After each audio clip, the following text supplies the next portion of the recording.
we were able to introduce a brand new product onto the market called PulseAI by Gruve and want to share with the audience what's the driving force behind this solution and what are the pain points that this is solving for customers. Yeah, absolutely. Pulse AI was an initiative we started a while back because we kept getting asked from customers, how are you looking at your data when it comes to AI? And how do you provide controls over what's offered there? There's a lot of companies out there that are going at this Anthropic, OpenAI, Copilot type model and mindset around, well, I'm just going to use these existing platforms, not realizing that much of the data that they're working on or they're trying to derive intelligence for is actually going into other frontier models, other platforms, and not necessarily being used internally. And so when you think about training against your own data sets or providing inference against your own data and controlling how that data is used in order to best run your business, well, that was a big challenge for these companies because they clearly are using other people's platforms. And there's an old saying, if you're not paying for it,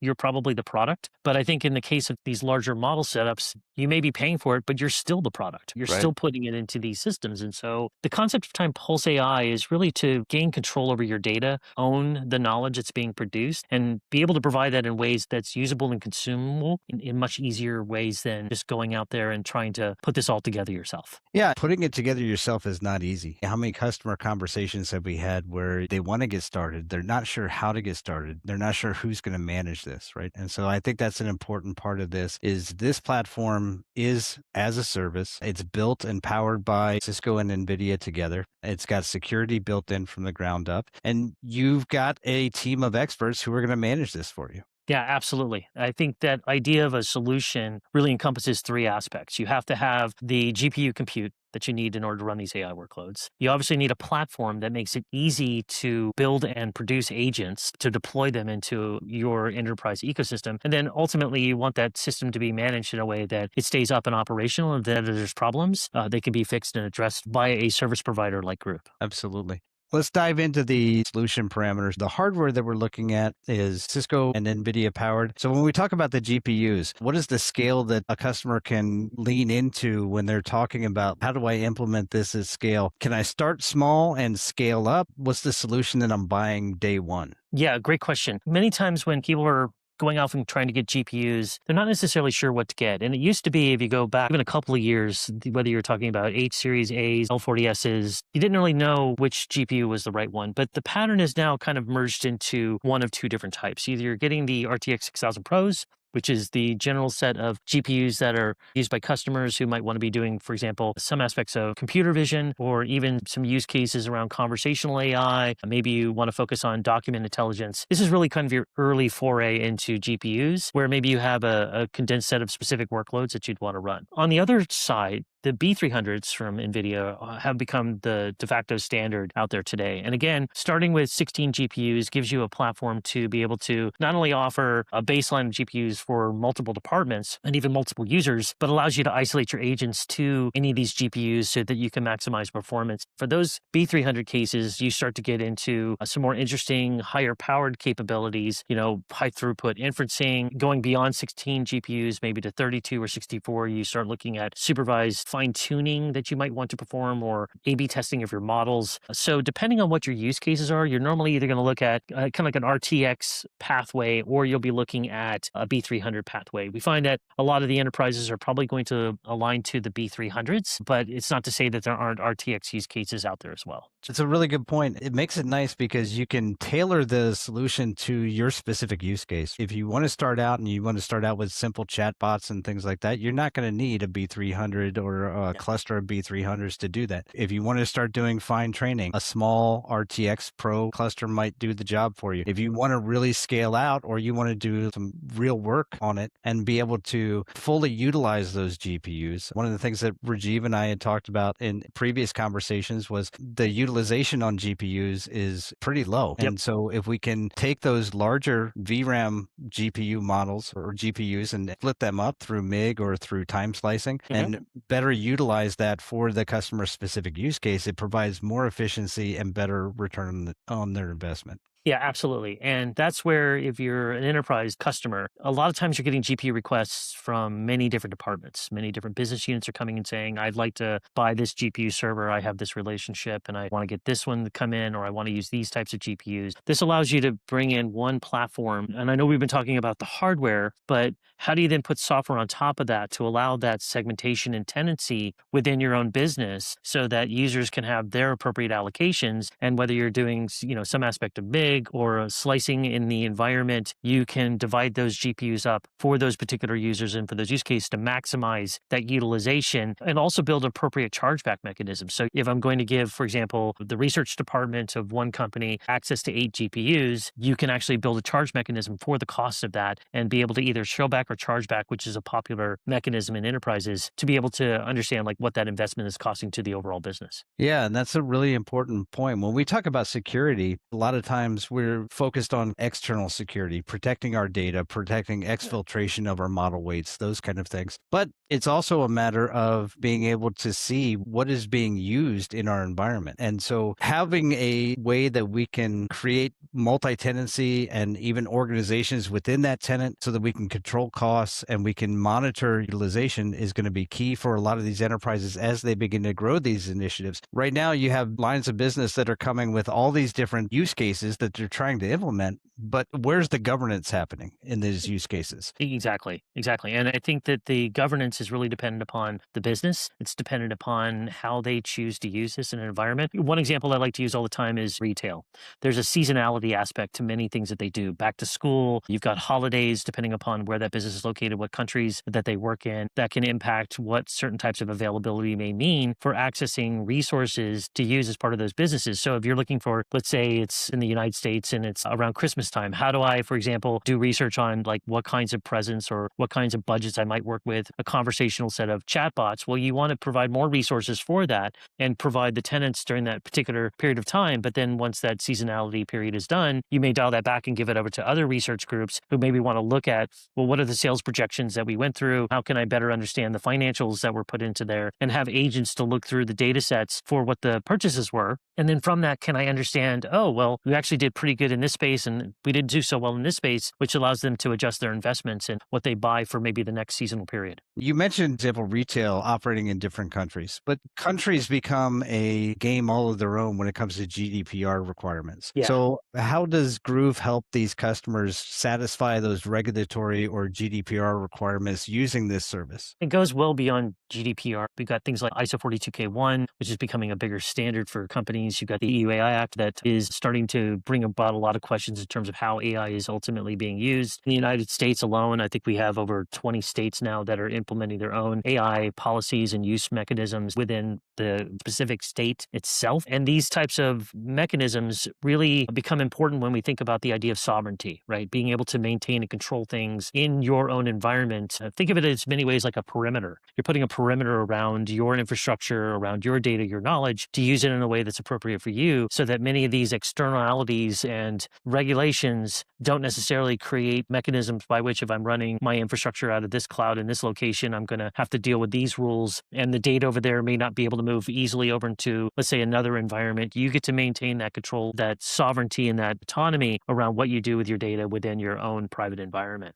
That's a great point. As we go through the list of the software framework and then the hardware layer, one of the important things that we want to talk about are some of the benefits. For customers who are looking at capital expenditures, what options do they have with PulseAI that differentiate from going out and buying their own hardware stack and building this on their own? So first off, from Cisco's standpoint, looking at the Cisco stack, being able to go to Cisco and buy the exact configuration that you need with all the SKUs, all of the pre-validated configurations that are needed in order to have a fully running PulseAI platform, that's something that, working with Cisco through your channel partner, it's not coming through Groove. This is like who you choose to work with Cisco today. That's really important and was very important for us to protect those channel relationships. You can purchase that through Cisco and then from there buy the PulseAI platform software, which includes the managed service, to then help you run that environment. From a CapEx standpoint, buying it through traditional CapEx models, if that's your choice, is an option. But you also have the consumption of the platform itself through an OpEx model, where we would basically charge you for a 3-year or 2-year period where we would offer this service to help you manage this environment. And when we talk about the complete data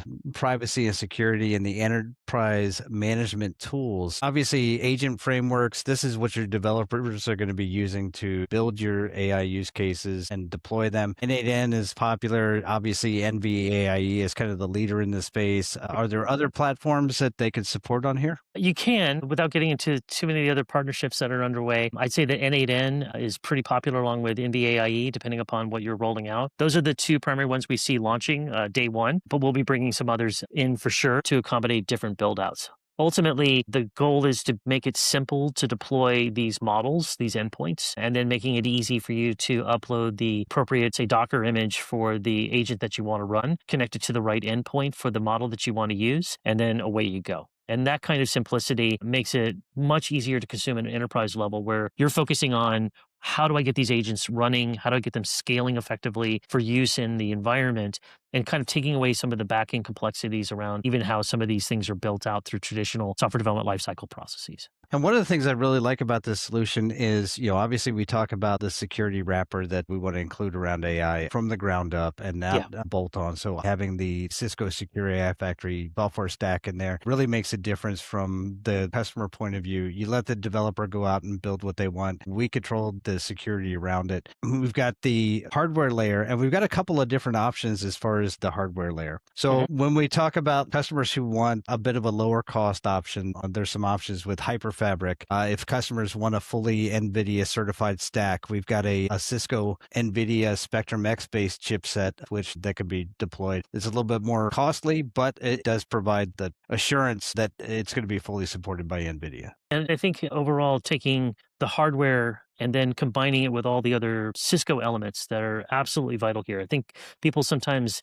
don't realize how powerful the security stack is within the Cisco ecosystem and all the components of the Secure AI Factory. I think about Surveillant having this idea of running AI defense. I mean, those two alone are just incredible enablers for privacy and security and safety components that get added in, as well as being able to understand what's going on within your GPU network and being able to produce effective, performant, yet highly secure agentic workloads that are running and presenting out to customers. Cisco is really bringing that additional software value add on top of what we're providing with the PulseAI platform so that the two things married together, I think, offer really a secure enterprise-enabled agent ecosystem for you to then provide workloads to either your internal customers or even to your external customers. Yeah, agreed. One of the things that, Rajiv and I have talked about on previous episodes is the fact that observability is now part of the security framework. So what kind of observability into the performance, into the utilization of tokens, the tokenomics, if you will, of the solution do I have with this platform? So you do have a lot of those metrics that come in. It goes all the way from, we'll call it the environmentals. What is the temperature of the GPUs? Like how much are they being utilized? How effective is the memory being utilized within these environments? Which you do not just for making sure that the system is healthy, but also knowing that the resources that you're allocating to users and departments are being used effectively. And then applying the cost of that, there's the what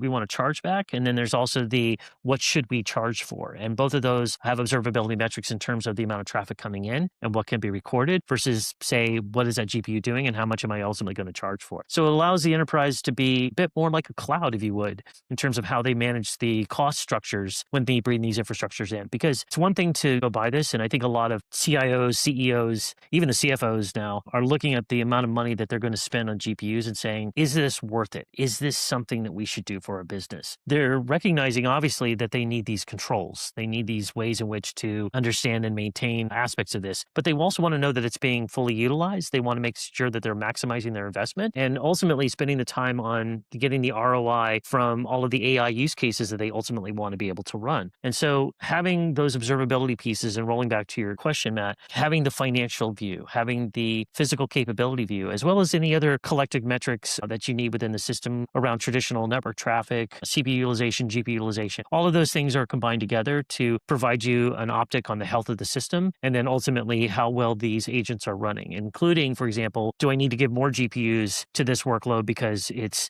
actually consuming as much as it has available to it, and maybe we need to give it a little bit more capacity in order to be able to use more empowerment. All of those things tie into how do you use a system effectively and how do you manage that? And that's where Groove helps monitor the platform to make sure it's up and healthy, and can also provide recommendations to say, hey, maybe you want to look at rebalancing your resources because you've got high demands here and maybe demands that aren't being as utilized over here. This is a great point. So, Matt, one of the areas that we talked about with security was having the proper controls around your data and figuring out what is talking to what and all that kind of stuff. But one of the challenges that enterprises are having is, you touched on it earlier, was using frontier models. You don't know what's happening to that data after you're done. You're sending that PowerPoint slide in and asking for a summary or whatever it is, right? Right. Where is that data happening? One of the things that this solution provides us is the ability to basically control the guardrails around the entire perimeter. How does that impact customers who are maybe doing some development work in cloud, but are concerned about either using frontier models or where that cloud data is being taken after they're done with it? Yeah, it's a great question. And I think that there's a lot of aspects that go even back a few years with the concepts of data gravity. Some of the most critical business data that exists out in companies today doesn't always make it to the cloud. It makes it into backend systems and platforms. If you go back and look at SAP, you go back and look at old Oracle databases, you look at many other platforms, while newer systems are being used every day by enterprises, there's still a lot of, let's say, core crown jewel data that exists in places that isn't necessarily easily moved due to just either the platforms that it's supporting, the technical debt that's built into the applications that are running within the environment. All of that can prevent that data from necessarily going outside to a public cloud. The one nice thing about this is you can bring that data in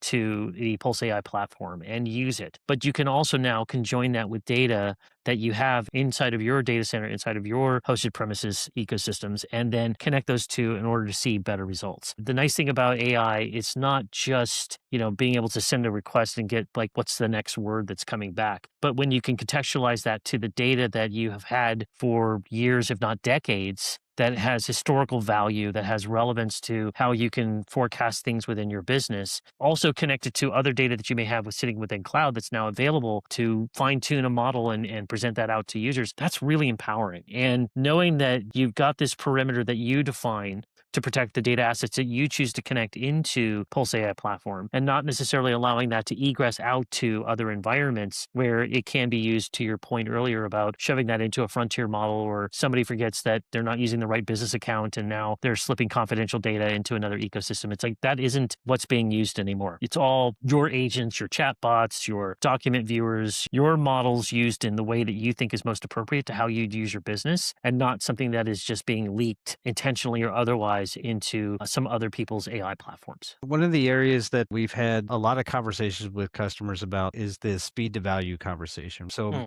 how does Groove help? Obviously, we've got a cookie cutter type solution as far as deploying the AI hardware, getting the framework set up, getting the platform as a service options enabled, and creating the multi-tenancy. But how else does Groove help those customers deploy that AI and maintain it through that managed services offering? Yeah, so in deployment of the PulseAI platform, the hardware infrastructure, there's a lot of key elements that go into making that success happen within 2 weeks. First off, you're coming in with a consistent design. So we know what's going into these facilities. We know what the GPU setups are going to be. We know what the networking configurations are going to look like, any kind of firewalling that's being established. So it's coming in as a validated reference architecture that we have confidence in and know what's included in that. From there, though, you get into simplification of how do we roll out the image onto these platforms? And then once they're rolled out, how do we then add those cluster nodes into the PulseAI platform so that all of them are given the same set of imaging, the same set of cluster environments, that are all connected over the same sets of networks, and that ultimately you have this in an environment that you can then quickly deploy. And because we're not necessarily working against, like, where does this get plugged in? Which cable does this go to? We know where everything is supposed to go. We know we're supposed to plug into. And because we own the PulseAI platform itself and the software that gets rolled out onto these platforms, it makes it a much more consistent experience and gives us a lot more confidence around that 2 weeks than if we were to try to then roll in, say, Ubuntu, or, maybe we're going to go roll in some other operating system that the customer feels like they want to choose to use on their GPU servers. And then do they have all of the right tooling, and, do they have all the right applications? Or we're using these Cisco products, and how does that get rolled in? A lot of that just gets simplified and transactionalized to make that experience a lot easier. And, one thing which you haven't talked about today is that, Gruve is an AI services company. This is our bread and butter. It's what we do every day. It's something that we take great pride in, not just in any customers, but in our deep partnership and relationships with Cisco, and having done this for decades with Cisco technology. If a customer is divided upon, whether they should use a traditional GPU as a service model or go with a neo cloud or spin up a VPC in a cloud environment versus going Pulse AI, what are kind of the three biggest differentiators that you see in what we're offering versus traditional AI service offering? Yeah, it's a really interesting question, Matt, and one that I talk to a lot of CXOs on this topic. And bear with me just a moment. I'm going to roll back to the history of the cloud. I think if we look at the way in which cloud came from its early days into what it is today with many of the hyperscalers in their environments, there were a lot of lessons learned along the way that I think are very reflective of what we're now seeing within AI. The first is around the idea of continual, always running, always on versus bursty or transactional or scalable workloads. One thing that everybody loved about having the cloud is I could go out there and spin something up immediately and get it to run, and everything is running great, but that bill just kept ticking away, right? And the OpEx didn't slow down. And depending on which resources you used, if you didn't right size it, could be very expensive. And what I think companies realized over time is that if there are these long-standing workloads that are running, sometimes it's better to move that back on-prem under your control so that you can maintain the costs associated to that, because it's always on and always something that you want to have under your cost control. And I think AI is the same way. If you look at people that are spinning up and using, whether it's Claude or OpenAI or with ChatGPT, or they're using Copilot or pick your favorite model and mechanism, if they're spinning these up and just running and blasting hundreds of thousands of tokens of consumption and not having any control over those costs, at some point you're like, wait a minute, if I'm going to have that kind of dynamic and workload where it's always on and always running, maybe I want to run this on-prem where I can control those costs more effectively, something that's useful for my environment. And if I do need burstiness, or I do need certain specializations of like some small language model that maybe a company is offering that could be useful, I can go out and use that, right? I can take advantage of that in a public ecosystem where there's an appropriate amount of safety for whatever's being used in that data set. But having the persistent workloads and then the cost controls brought in, I think is reflective of where cloud was in the early days, where repatriation became more of a theme for certain types of work, things that were very expensive, where you could essentially capitalize and depreciate that asset over time, or where it was always on and always running. And I think about a third thing, I think having the flexibility in terms of how you consume and purchase. A lot of times people look at their bottom line, they say, well, do I want to focus on a better OpEx position or want to focus on a better CapEx position? Having choice there is actually quite important. And it used to be that you'd say, oh, well, I'm going to buy this physical asset and then I'm going to purchase this for this period of time. And, I'm going to basically sweat the asset and use it as long as I can. Versus on the OpEx side, which is like I'm always being charged and you're trying to figure out, okay, which one is the right model? Well, you can make either of those choices here, right? You can buy infrastructure and we run with an OpEx model of the software on top of that. You have the ability to work with, for example, our partners like Cisco to figure out like how best to bring that into your environment from a financial standpoint. Having that flexibility can be great. Whereas when you go to, say, a big hyperscaler, you're generally going to be working against an OpEx model. You're going to actually be doing pre-commits and potentially spending money on credits that can be used for AI that you're not taking full advantage of, or you're over-consuming because you don't really understand your usage patterns just yet, because maybe you're getting started in AI and you don't really know what that consumption is ultimately going to look like. We're now starting to hear some of these horror stories on the amount of money that's going out the door from large companies where they're burning through their budgets, months before they end their fiscal periods. And you think about that consumption, and even in that burn, they're asking themselves the question, well, am I getting the ROI out of it, or am I just burning tokens? So token cost controls, having the ability to finance it the way that you want, and knowing that the work against always on infrastructure. Cloud taught us some lessons very early on. I think AI is now going through those lessons, and ones that I think enterprises are starting to take focus on, to have some awareness around, and realize that maybe the way they're consuming needs to adjust and consume. And again, that's what PulseAI platform also brings to the table. Yeah. Plus the addition of security controls that some of the traditional neo clouds don't necessarily implement. Yeah, absolutely. All right. So Matt, let's say that I'm a customer. I've heard a little bit about Pulse AI. I want to have a deeper level conversation, and I want to figure out what are the next steps. How do I actually reach out and get started on this journey? So if you look at the steps here, the first thing is, are you ready? right? And I think a lot of times people are ready to jump into some sort of, I've got an AI workload, I've got an idea, let's go, right? But there's a lot of questions you might want to ask about, okay, what are those workloads? How do you look at compliance that you have within your ecosystem? What do you see the form and function looking like? What are your growth expectations going to be? How do you govern things in your environment? An AI readiness assessment just helps set the stage so that we understand, and you also understand, what are you looking for? What's right for your environment? How is it going to grow over time so that you go in with the right set of expectations for what that technology can be? This is a key component that I think a lot of service integrators are kind of missing in this is they jump into the use case with both feet and they haven't really considered all of the other parameters. And this AI assessment is very comprehensive. We're looking at not just are you physically able to run the workloads based on your capability, but do you actually have governance put in place? Do you have security controls around your data? Is your data itself ready for AI?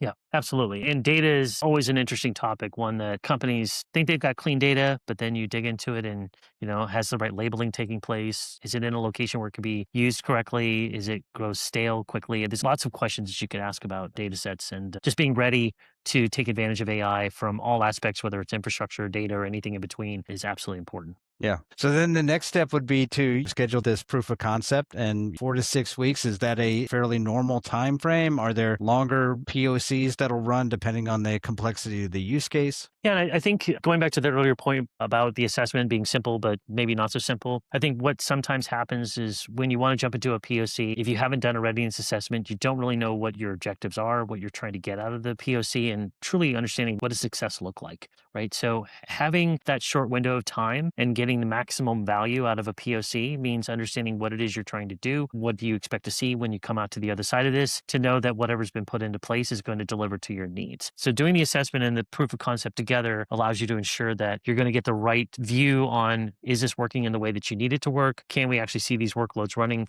the way they need to run? Does it provide the tunability, the maintainability that you require? And then ultimately, what does that managed service experience look like? How do you test that and make sure it's working the way that you want it to work? Those are all things that are tied into a POC that ultimately can demonstrate that the platform is doing exactly what customers need it to do when they get it into production. And then we've seen lots of stories about how proof of concepts work really well. And then you get to this scale out motion, right? And Yeah. that's where things start to fall apart. So how can Groove help in that critical step of taking a working POC and then building it out into scale? So taking that working POC means starting with good data, starting with good agents that you want to deploy, knowing what endpoints you want to utilize, knowing what your internal structure should look like. Once you understand those fundamentals in the POC, it should be a good barometer for where you think that production workload is going to be so that you have those first, let's say, one or two use cases well defined, those workloads that make sense to run. And then from there, you should start to see, okay, what's the next set of workloads we can bring in? What's the next set of agents that we think are applicable to our environment? How do I, for example, mount like all my, let's say, NFS data into my PulseAI platform cluster so that I can then start connecting that up and then being able to present that data through these agents in some form or another? That's the kind of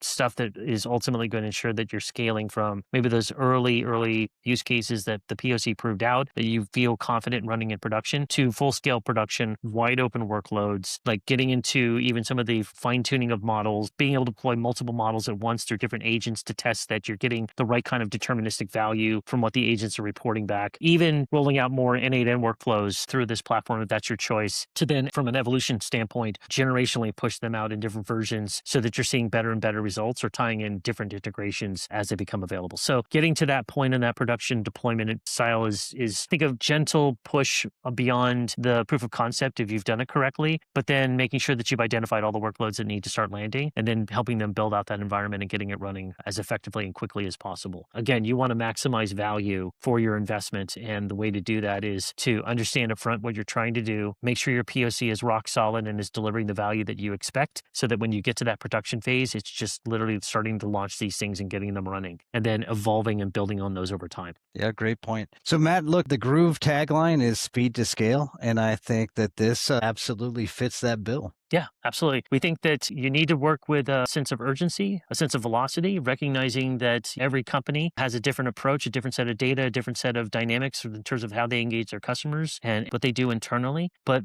PulseAI platform really helps free up those customers to be able to do this with the confidence that their data is protected, that their environments can be run without worrying about data leakage or something going out into an environment where it shouldn't necessarily be, while also maintaining a lot of cost controls around these investments, knowing that over time, this is just getting more and more expensive, and knowing that you're getting the value out of it rather than just buying infrastructure without purpose or using what's in the cloud and not knowing whether you're going to see any outcomes from those spends. This is a way that you can start to measure that value, see the results, know that you're doing it against your own data, maintaining your own knowledge. We think it's absolutely valuable to enterprise customers. And coming into this journey is one that I'm really excited about and one that I think is going to help our customers, our Cisco customers and partners, and as well as a lot of new industry players bring AI solutions to bear.